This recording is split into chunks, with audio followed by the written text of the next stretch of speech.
हर हर महादेव दोस्तों, यदि आपको महाशिवरात्रि के दिन इन 8 में से कोई भी एक संकेत मिल जाए तो बहुत ही भाग्यशाली है।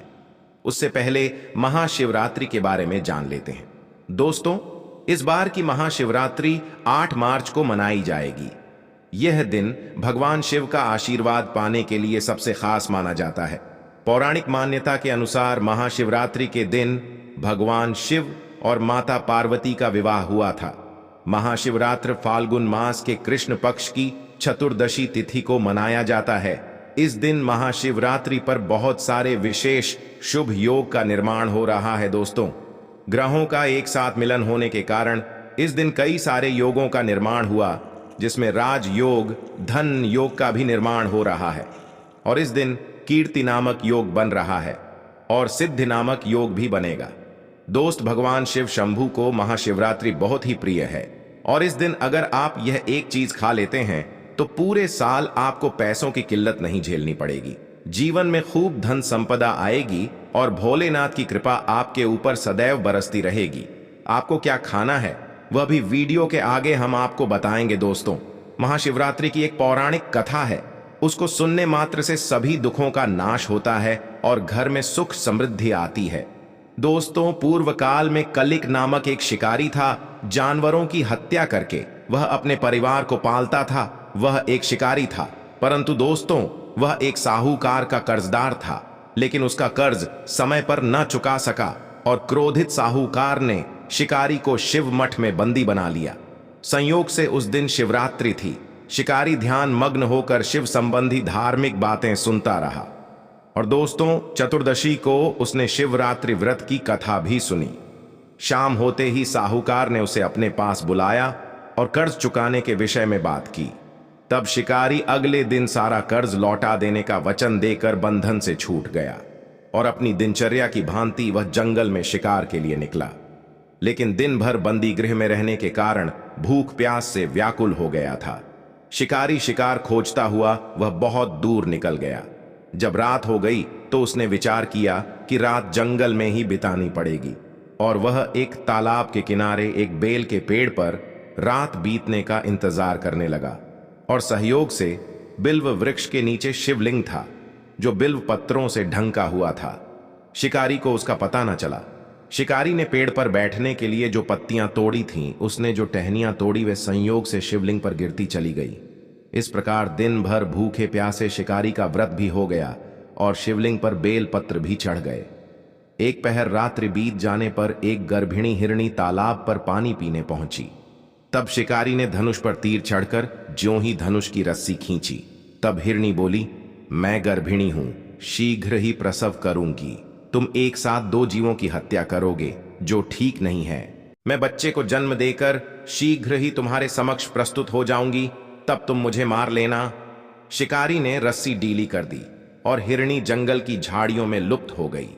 प्रत्यंचा चढ़ाने तथा ढीली करने के वक्त कुछ बेल पत्र अनायास ही टूटकर शिवलिंग पर गिर गए। इस प्रकार उससे अनजाने में ही प्रथम प्रहर का पूजन भी संपन्न हो गया। तब दोस्तों, कुछ ही देर बाद एक और हिरणी उधर से निकली। शिकारी की प्रसन्नता का ठिकाना ना रहा। समीप आने पर उसने धनुष पर बाण चढ़ाया। तब शिकारी को देख हिरणी ने विनम्रतापूर्वक निवेदन किया, हे शिकारी, मैं थी देर पहले आरत से निवृत्त हुई हूं, कामातोर विरहिणी हूं, अपने पति की खोज में भटक रही हूं। मैं अपने पति से मिलकर शीघ्र ही तुम्हारे पास आ जाऊंगी। शिकारी ने उसे भी जाने दिया। प्रिय भक्तों, इस प्रकार 2 बार शिकार को खोकर उसका माथा ठनका और वह शिकारी चिंता में पड़ गया। रात्रि का आखिरी पहर बीत रहा था। इस बार भी धनुष से लगकर कुछ बेलपत्र शिवलिंग पर जा गिरे तथा दूसरे प्रहर की पूजन भी शिकारी की संपन्न हो गई। तभी एक अन्य हिरनी अपने बच्चों के साथ उधर से निकली।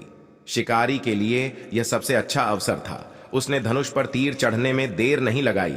वह तीर छोड़ने ही वाला था कि हिरनी बोली, हे शिकारी, मैं इन बच्चों को इनके पिता के हवाले करके लौट आऊंगी, इस समय मुझे मत मारो। तब दोस्तों, शिकारी हंसा और बोला, सामने आए शिकार को छोड़ दूं मैं? ऐसा मूर्ख नहीं। इससे पहले मैं 2 बार अपना शिकार खो चुका हूं। मेरे बच्चे भूख प्यास से व्याकुल हो रहे होंगे। तब उत्तर में हिरणी ने फिर कहा, जैसे तुम्हें अपने बच्चों की ममता सता रही है, ठीक वैसे ही मुझे भी मेरे बच्चों की ममता सता रही है। हे शिकारी, मेरा विश्वास करो, मैं इन्हें इनके पिता के पास छोड़कर तुरंत लौटने की आपसे प्रतिज्ञा करती हूं। तब हिरनी का दुख भरा स्वर सुनकर शिकारी को उस पर दया आ गई और उसने उस मृगी को भी जाने दिया। शिकार के अभाव में तथा भूख प्यास से व्याकुल शिकारी अनजाने में ही बेल वृक्ष पर बैठा बेल नीचे फेंकता जा रहा था। सुबह होने को हुई तब एक हष्टपुष्ट मृग उसी रास्ते पर आया। शिकारी ने सोच लिया कि इसका शिकार वह अवश्य करेगा। तब शिकारी की तनी प्रत्यंचा देखकर मृग विनीत स्वर में बोला, हे शिकारी, यदि तुमने मुझसे पूर्व आने वाली 3 मृगयों तथा छोटे छोटे बच्चों को मार डाला है तो मुझे भी मारने में विलंब न करो, ताकि मुझे उनके वियोग में एक क्षण भी दहक न सहना पड़े। मैं उन हिरों का पति हूं।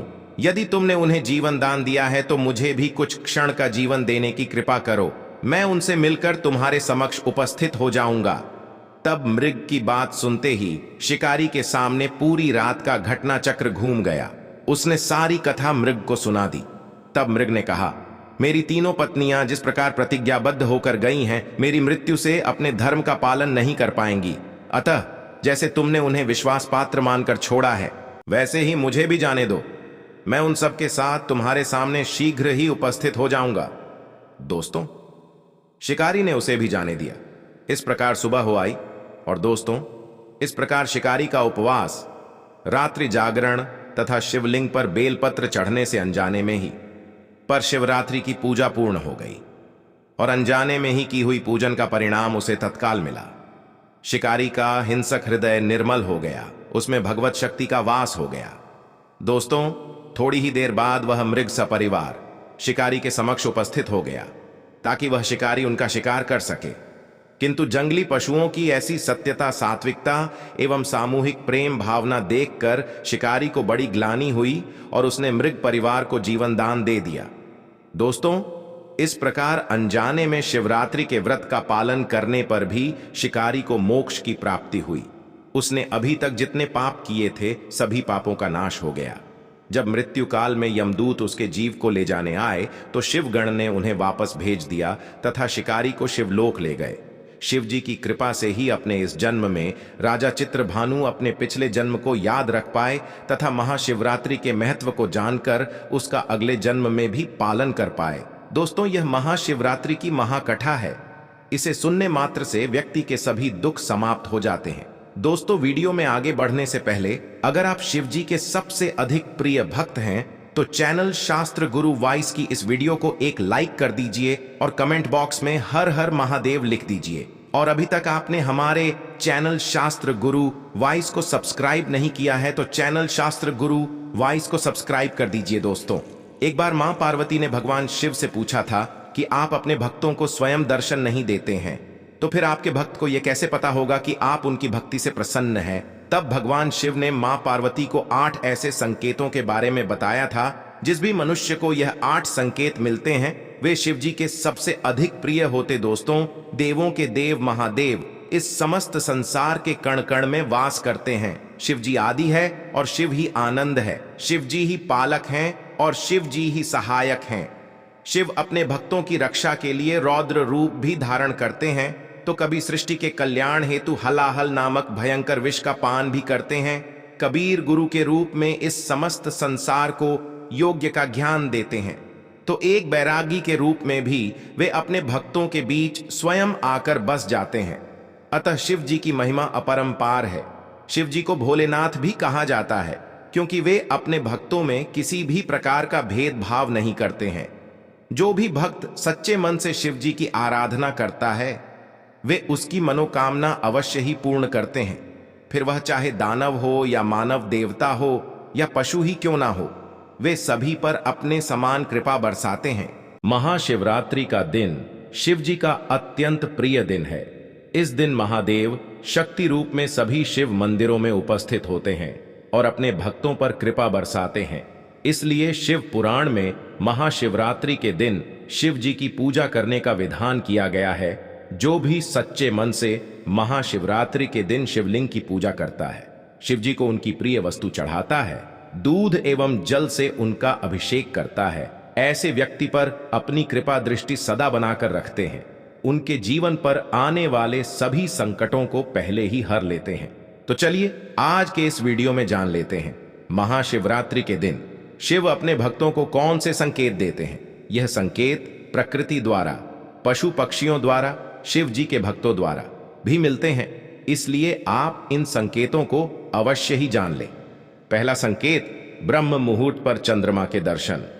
महाशिवरात्रि के दिन यदि किसी व्यक्ति की नींद ब्रह्म मुहूर्त पर खुलती है और उसे आकाश में चंद्रमा के दर्शन होते हैं तो इसे शुभ संकेत माना गया है। उस व्यक्ति की भक्ति से महादेव प्रसन्न है और जल्दी ही कोई अच्छी खबर मिल सकती है।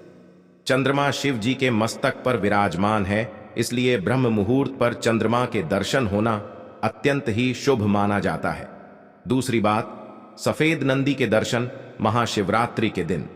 यदि आप किसी कार्य के लिए घर से बाहर निकले हैं और आपको रास्ते में सफेद रंग के नंदी दर्शन होते हैं तो इसे शिव जी का संकेत समझना चाहिए। आप पर बहुत अधिक प्रसन्न है। नंदी जी शिव जी के वाहन है और अचानक सफेद नंदी के दर्शन होना आपके जीवन में कुछ अच्छा होने का संकेत है। शिव जी की कृपा से आपको उस कार्य में अवश्य ही सफलता मिलेगी। तीसरी बात, नाग देवता के दर्शन। भगवान शिव अपने गले में नागों को धारण करते हैं। शिव जी को नाग अत्यंत प्रिय है, इसलिए अगर महाशिवरात्रि के दिन शिव जी के मंदिर की तरफ जाते समय रास्ते में नाग देवता के दर्शन होते हैं तो इसे भी शुभ संकेत समझना चाहिए। आपकी पूजा से प्रसन्न है और नाग के दर्शन होना आपकी आर्थिक उन्नति को दर्शाता है। यदि आपकी दरिद्रता का अंत होगा और आप अपने जीवन में बहुत सारा धन प्राप्त कर पाएंगे। दोस्तों, अगला संकेत, एकांत में बैठे स्त्री और पुरुष का दिखाई देना। यदि महाशिवरात्रि के दिन आपको कोई पति पत्नी किसी एकांत स्थान पर बैठकर बात करते हुए दिखाई देते हैं तो इसे शुभ संकेत माना गया है। यह मां पार्वती और शिव जी के दर्शन के समान है और आप जिस काम के लिए निकले हैं उस कार्य में आपको अवश्य सफलता मिलेगी। अगला संकेत, काला कुत्ता महाशिवरात्रि के दिन। यदि आपके घर पर काला कुत्ता आता है तो इसे शुभ संकेत माना गया है। इससे आपके घर से सभी प्रकार के नकारात्मकता का अंत होगा। यह संकेत भी आपका बुरा समय अब समाप्त हो चुका है और अब आपका अच्छा समय शुरू हो चुका है। दोस्तों, अगला संकेत है कि भरा हुआ घड़ा। यदि आप महाशिवरात्रि के दिन घर से बाहर निकलते हैं और आपको रास्ते में पानी से या दूध से भरा हुआ घड़ा दिखाई दे तो यह अत्यंत शुभ संकेत है। यह इस बात की तरफ इशारा करता है कि आप जिस भी काम के लिए जा रहे हैं उस काम में आपको सफलता मिलेगी। दोस्तों, यदि आपको महाशिवरात्रि के दिन कोई व्यक्ति भस्म लगाई हुई दिखाई देती है तो इसे शुभ संकेत माना गया। महाशिवरात्रि के दिन आपको भस्म लगाकर ही घर से बाहर निकलना चाहिए। आपके जीवन में कोई आने वाला बड़ा संकट टल जाएगा और आप अपने जीवन में उन्नति कर पाएंगे। तो दोस्त, यह संकेत, यदि आपको महाशिवरात्रि के दिन इनमें से कोई भी एक संकेत मिल जाए तो आप बहुत ही भाग्यशाली हैं। महाशिवरात्रि पर व्रतधारी को धतूरा खा लेना चाहिए। भले ही आप थोड़ा सा खाएं, लेकिन जरूर खाएं। इससे व्रत पूरा हो जाता है। इस दिन भांग खाने से संपूर्ण फलों की प्राप्ति हो जाती है। अगर आप नहीं खाते हैं तो इसे थोड़ा बहुत चखले नहीं तो आपका व्रत अधूरा माना जाएगा। अगर शास्त्रीय और पौराणिक जानकारी आपको अच्छी लगे तो वीडियो को लाइक करें, कमेंट में हर हर महादेव अवश्य लिखें। धन्यवाद।